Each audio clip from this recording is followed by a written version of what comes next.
Buenos días, bienvenidos a Física y Química. En la clase de hoy vamos a hablar un poquito más de la electricidad, ¿vale? Hablando de conductores, y vamos a aplicar la ley de Ohm con una serie de ejemplos, y además vamos a hacer una pequeña introducción a cómo son los circuitos eléctricos, ¿vale? Que será lo próximo que trabajaremos la semana que viene. Bien, fijaos. Dentro de los conductores, ¿vale? Un conductor básicamente va a ser un material, ¿vale?, que puede dejar pasar la electricidad, es decir, que las cargas que yo tengo, como pueden ser los electrones o los iones, ¿vale?, se muevan a través.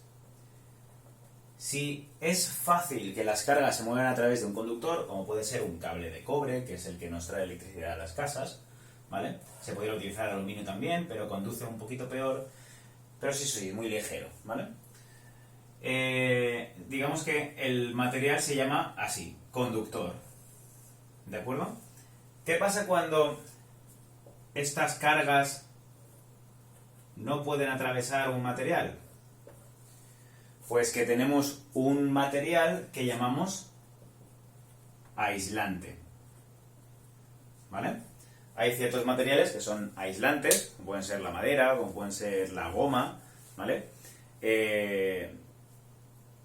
Básicamente, utilizando unas botas de goma o unos guantes de goma, pues podemos aislarnos de por ejemplo, una zona de agua que esté electrificada, o manipular algo con unos guantes de goma nos protegerá de electrocutarnos, básicamente, ¿vale?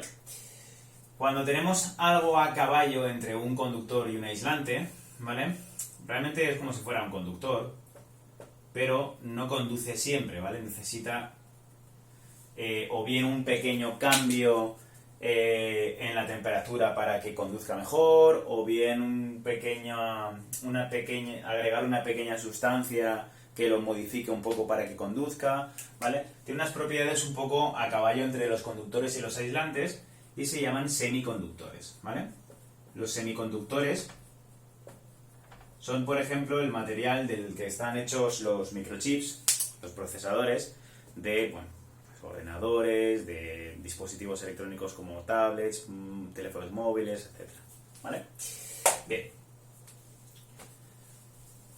Habiendo hablado de los conductores, vamos a ver y repasar un poco esa ley de Ohm que introdujimos, ¿vale? La ley de Ohm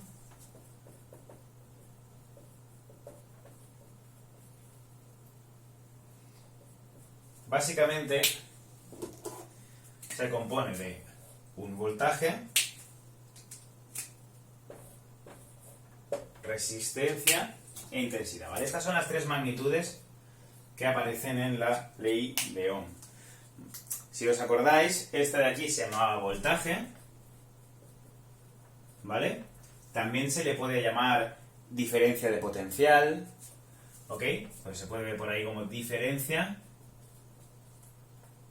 de potencial eléctrico, ¿vale?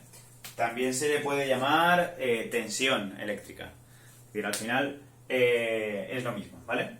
Lo llamaremos como voltaje porque ya que utilizamos la V, ¿vale? Y además se mide en una unidad que es V mayúscula, que son los voltios, ¿de acuerdo? Bien. ¿Qué es la intensidad? La intensidad, bueno, el voltaje, hemos dicho, ¿vale?, que es la capacidad de producir una corriente eléctrica. Es decir, un poco como la fuerza, por llamarlo de alguna forma, ¿vale?, que impulsa a los electrones a moverse, impulsa a las cargas a que se puedan mover, ¿de acuerdo? Cuanto mayor sea el voltaje, mayor será la capacidad de producir que estos electrones se muevan, ¿ok? ¿Qué es la intensidad? Pues la intensidad,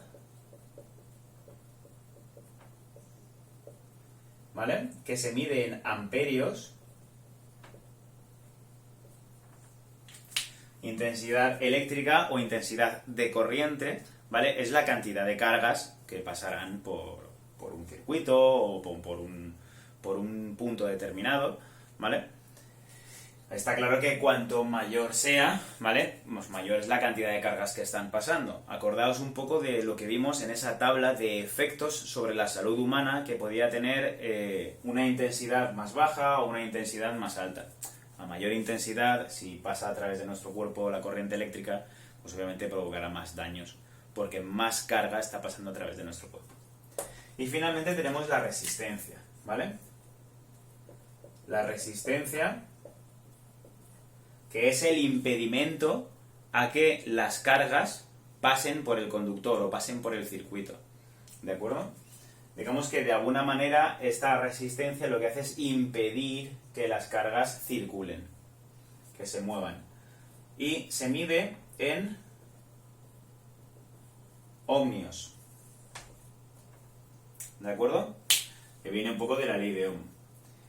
Este de aquí utiliza este símbolo, este de aquí utiliza este símbolo, y la resistencia va a utilizar para los ohmios este símbolo, ¿vale? Que es un omega. Bien, esto sería un poco la explicación de qué es la ley de Ohm, ¿vale? Y básicamente nos sirve para poder controlar en un circuito eléctrico, que básicamente es lo que hace que la electricidad sirva para hacer un montón de cosas, ya sea en vuestros dispositivos, en vuestra casa, en cualquier cosa, ¿vale? Pues básicamente nos sirve para poder controlar estas tres variables en esos circuitos, ¿vale? Y que la electricidad haga lo que nosotros queramos y no cualquier cosa, ¿de acuerdo? Entonces, vamos a ver algún ejemplo, ya veréis que es muy sencillo, ¿vale? De cómo funciona la ley de Ohm, que recordemos es voltaje es igual a intensidad por resistencia, ¿de acuerdo? Por ejemplo, podríamos preguntarnos qué intensidad de corriente, ¿vale?, circula por un circuito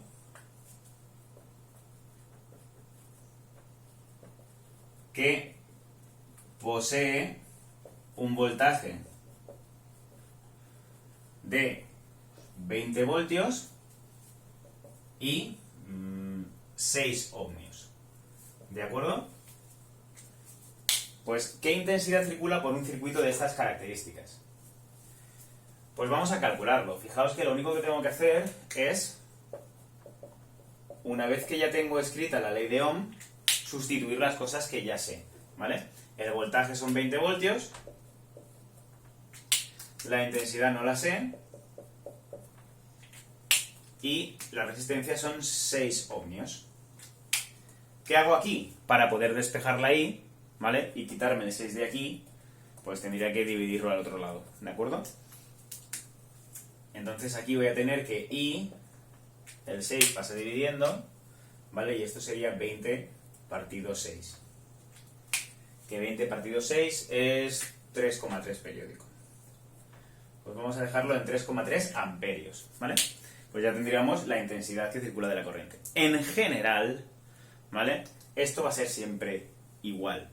Os he puesto un ejercicio en Aula Planeta, ¿vale? Ya lo tenéis activo para que lo hagáis, ¿vale? Tenéis tiempo para hacerlo, ¿vale?, más de un día, pero hacedlo, ¿vale? Porque es simplemente aplicar ley de Ohm a cada situación que os presenta ahí, ¿vale?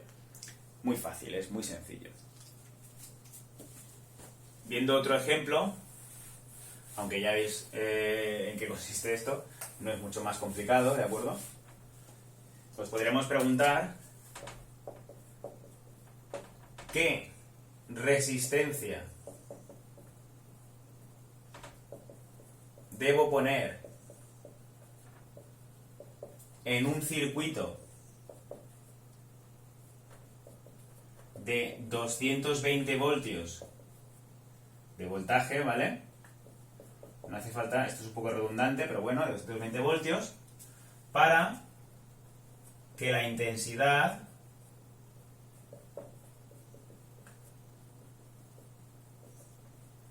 sea de 0,5 amperios. Bien, ahora nos preguntan otra de las magnitudes, ¿vale?, de la ley de Ohm. Volvemos a escribir ley de Ohm y decimos, vale, vamos a saber qué sabemos de nuestro circuito y qué es lo que nos preguntan, ¿vale? ¿Qué resistencia debo poner en un circuito de 220 voltios de voltaje, luego ya sé que mi voltaje son 220 voltios, ¿de acuerdo? Para que la intensidad sea de 0,5, pues vale, la intensidad yo quiero que sea de 0,5. La intensidad es de 0,5 y aquí tendremos la resistencia, ¿de acuerdo? Luego, aquí, cuando yo coja esta resistencia, la que yo ponga, ¿vale? Y la multiplique por 0,5 me tiene que dar 220. ¿Cómo resuelvo esta ecuación? Que al final es una ecuación de primer grado. 0,5 que está aquí multiplicando lo pasaríamos dividiendo, ¿de acuerdo? De manera que la resistencia que yo debo poner en el circuito para que cumpla estas características debe ser 220 dividido entre 0,5, ¿vale? Cuando divido por un número más pequeño que 1, el número crece, ¿ok? De manera que 220 entre 0,5 es lo mismo que multiplicar por 2, 440 ohmios. Lo he hecho un poco junto, ahí, más o menos. ¿Vale? Es tan sencillo como esto. Volveremos a la ley de Ohm, ¿vale? Y seguiremos trabajando con ella. Es posible que hablemos de magnitudes, o sea, de estas magnitudes en otros órdenes de magnitud. Como ya visteis en el último vídeo, en el de ayer, ¿vale? Nos aparecía que la intensidad podían ser, por ejemplo, 100 miliamperios, ¿vale? Esto ya lo sabemos desde el principio del curso, que hablamos de las magnitudes, que habría que pasarlo a amperios y serían 0,1 amperio, ¿de acuerdo? Cuando vengamos aquí, a la ley de Ohm, debemos intentar que los voltios que el voltaje esté en voltios, no en kilovoltios, no en milivoltios, etcétera. Que la intensidad esté en amperios, ¿de acuerdo?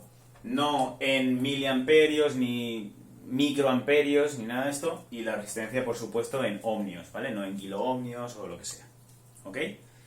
Para que todas las unidades me salgan en el sistema internacional. En Aula Planeta, que sabéis que los ejercicios son tipo test y muchas veces os dan varias opciones, no en este ejercicio, pero sí en el que os enviaré más adelante para practicar, es posible que algunas de las respuestas sí que os la dé en kiloohmios, pero vamos, si vosotros llegáis, por poner un ejemplo, como digo kiloohmios, puedo decir kilovoltios o lo que sea, si vosotros llegáis a estos ohmios de respuesta aplicando ley de Ohm, pues esto es lo mismo que 1,5 kiloohmios, ¿de acuerdo? Es decir, lo ideal es que cojáis la respuesta que pensáis que puede ser, la paséis a la unidad de vuestro resultado y si coincide, pues esa es la respuesta, ¿vale? Bien, el vídeo iba a ser corto, ¿vale? Porque ahora voy a introduciros en qué consiste un circuito eléctrico, ¿vale? Y poco más. Y la semana que viene trabajaremos con estos circuitos eléctricos y seguramente haremos un pequeño repaso del tema, ¿vale? Porque ya la siguiente semana tendremos el examen. Bien, en un circuito vamos a tener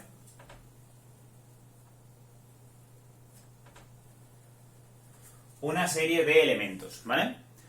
Quizá el más importante es el generador. El generador básicamente se representa, o sea, el generador básicamente es lo que produce esa corriente eléctrica, ¿vale? Es o bien una pila o una batería, ¿vale? O puede ser una dinamo, o un generador al final, ¿vale? Una dinamo, ¿sabéis qué es? Una dinamo básicamente es un electroimán que con el movimiento, ¿vale? Es capaz de convertir energía mecánica en energía eléctrica, ¿vale? Acordaos que ese electroimán, cuando gira, produce una corriente eléctrica y es lo que se utiliza, por ejemplo, en algunas bicis para tener la energía suficiente para alumbrar una linterna en la bici o el faro de la bici, ¿vale? Básicamente es un electroimán que cuando pedaleáis, pues produce una corriente eléctrica que enciende la bicicleta. Entonces, fijaos que convierte vuestra energía mecánica, la energía de vuestro movimiento, de la bici al final, pero que impulsáis vosotros, para aprovechar, digamos, esa energía eléctrica y alumbrar. Bien, esta pila, batería, dinamo, lo que sea, ¿vale? Pueden producir corriente continua o corriente alterna. no todas, ¿vale? Pero bueno, hay dos tipos de corriente. Ahora explicaremos, cuando tengamos un circuito dibujado, explicamos en qué consiste cada una, ¿de acuerdo? ¿Cómo se representa una pila y demás? Pues fijaos, los símbolos, yo lo he borrado, ¿vale? Pero no significa que lo borréis vosotros. Es decir, si habéis apuntado los tipos, al ladito de cada uno pues podéis poner un símbolo, ¿vale? La pila se representa por este símbolo, ¿vale? Además, se puede hacer un poco más completo y decir que esto es el polo positivo y el polo negativo. No sé si alguna vez habéis visto una pila alcalina, estoy seguro de que sí, ¿vale? Y esas pilas tienen unas partes, aquí tienen un pequeño saliente y en la parte de atrás, ¿vale? ¿Veis que tienen también otra cosita? Estas cosas se llaman bornes de la pila o polos de la pila, ¿vale? Estas partes se llaman bornes o polos. Y hay uno positivo y uno negativo, ¿vale? Básicamente la corriente irá del polo negativo de la pila al polo positivo, ¿vale?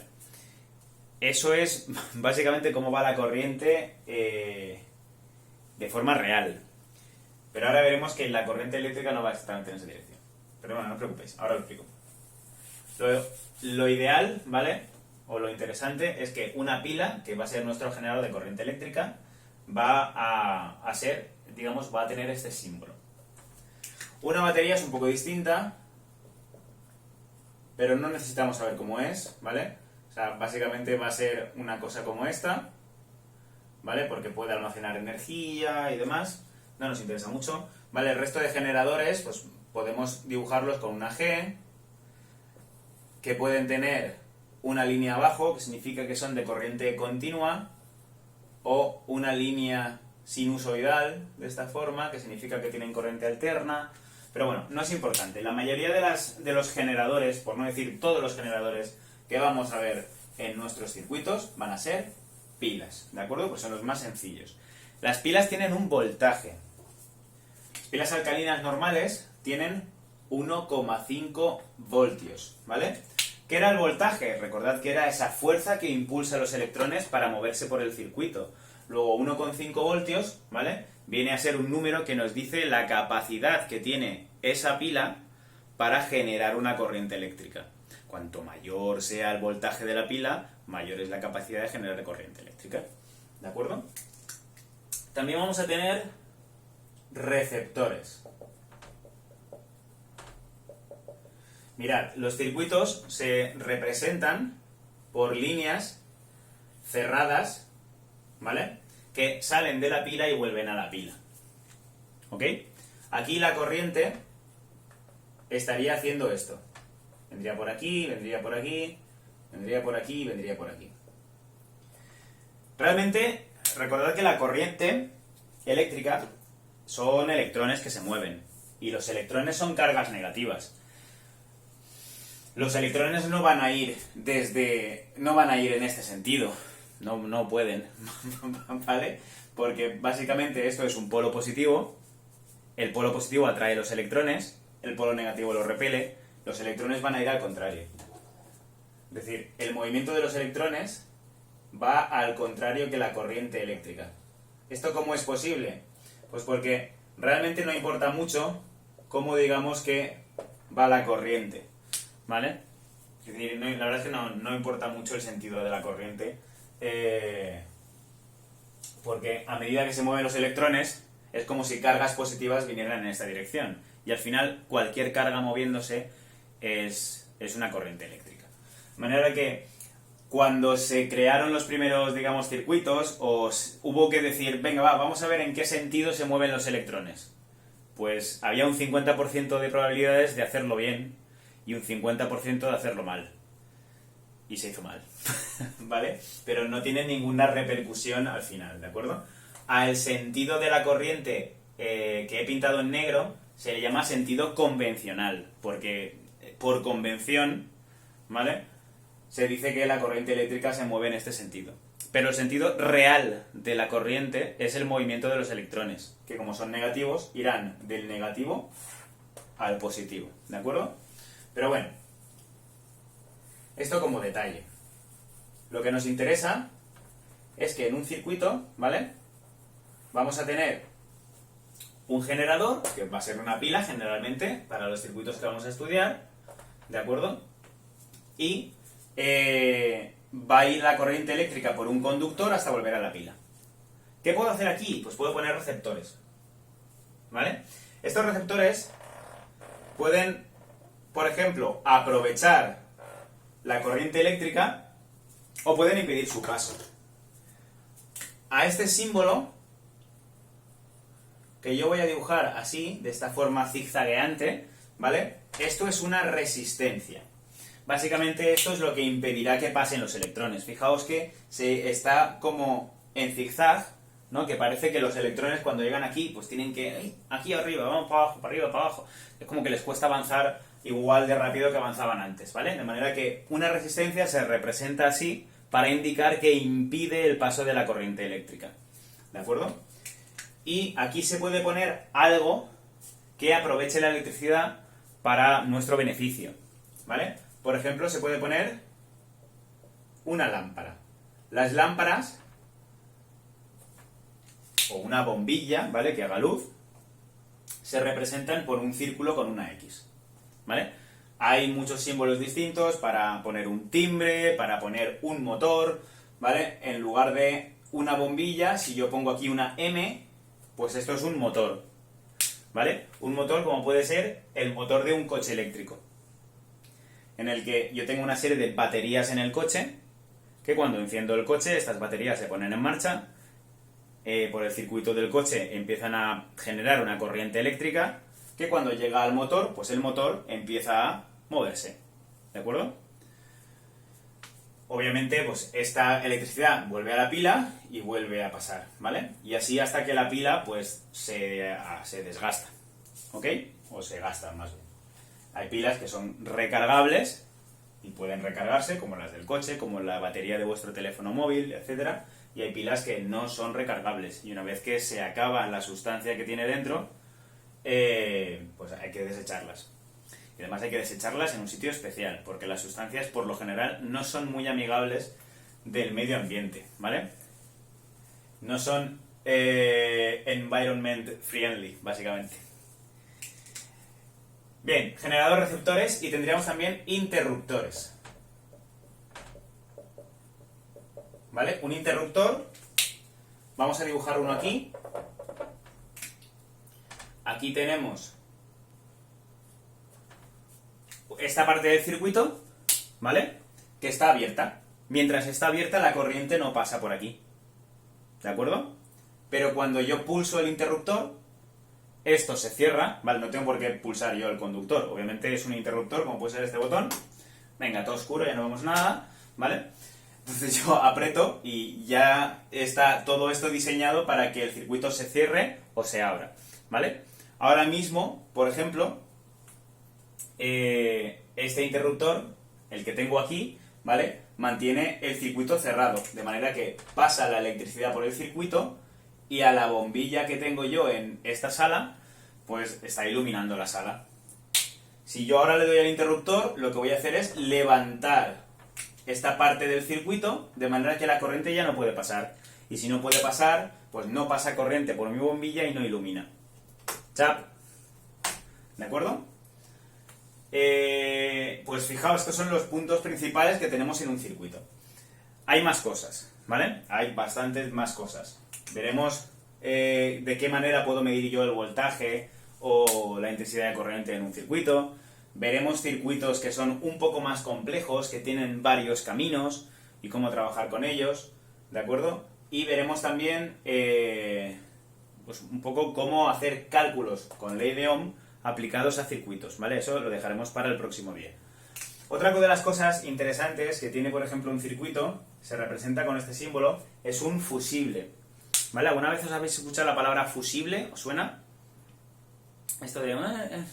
los fusibles, o esto necesita un fusible, o ese tipo de cosas. Un fusible básicamente es un aparatito, un pequeño añadido que se pone en un circuito por el que el conductor pasa a su través, digamos, ¿vale? Pero que está hecho de un material que cuando pasa una gran corriente o una gran intensidad de corriente, se funde. Y se funde para romperse, ¿vale? Y una vez que está roto, la electricidad ya no puede pasar a través de él y entonces el circuito se para. Esto sirve, ¿vale?, para que si por ejemplo hay un cortocircuito, nos cae un rayo y sube mucho la tensión, este tipo de cosas, este fusible se rompa para que el circuito, digamos, se pare y no queme lo que yo estoy intentando alimentar. No me queme la tele, no me queme la nevera, no me queme el ordenador, no me exploten las bombillas, etcétera, ¿vale? Entonces, cuando sube mucho la tensión, este fusible o bien se rompe o bien tiene un mecanismo que hace que se pare, como pueden ser, por ejemplo, los automáticos o los plomos en una casa, aunque bueno, el funcionamiento es un poco más complejo, ¿vale? Bien, pues el próximo día voy a acabar con una cosa que se llama efecto Joule y tiene que ver con esto. Pero bueno, el próximo día, ¿vale?, haremos un combo entre circuitos y ley de Ohm y aplicaremos la ley de Ohm a un circuito para poder hacer cálculos de la intensidad de corriente que pasa por aquí, el voltaje entre dos puntos, etcétera, ¿vale?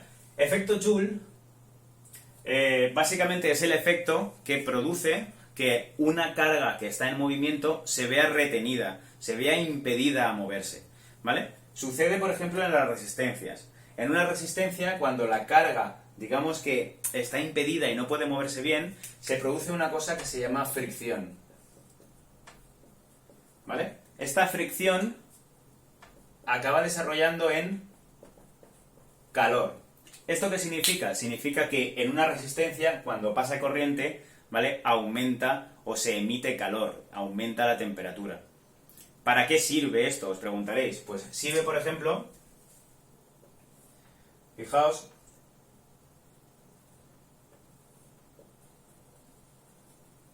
para una freidora de aceite en McDonald's, por poneros un ejemplo, ¿vale? Esto es una tina de aceite, ¿de acuerdo? Aquí hay aceite y por aquí está pasando corriente eléctrica que viene por aquí y sale por aquí. Cuando pasa por la resistencia, ¿vale?, le cuesta tanto pasar por la resistencia que este conductor empieza a aumentar de temperatura y calienta el aceite. Lo calienta tanto que podemos freír cosas en él, ¿vale? Funciona también para mantener en funcionamiento una nevera. Porque a pesar de lo que parezca, ¿vale?, una nevera necesita calor para enfriar. Porque funciona con una serie de sustancias, ¿vale? Porque básicamente pues son un líquido, un aceite o un gas, ¿vale?, que se expande, se contrae, evapora, se condensa, que circula por las tuberías, digamos, de la nevera, por la parte de detrás, ¿vale? Y hay una serie de resistencias que ayudan a que pues, se produzcan todos estos cambios de estado, ¿de acuerdo? Esto es el efecto Joule. Y ya está. En el próximo día, ¿vale?, ya nos metemos un poco más en harina con los circuitos y vemos distintos tipos de circuitos y aplicando la ley de Ohm para hacer cálculos de estas tres magnitudes, que son las magnitudes, digamos, centrales que vamos a tener en los circuitos. ¿De acuerdo? Hasta luego.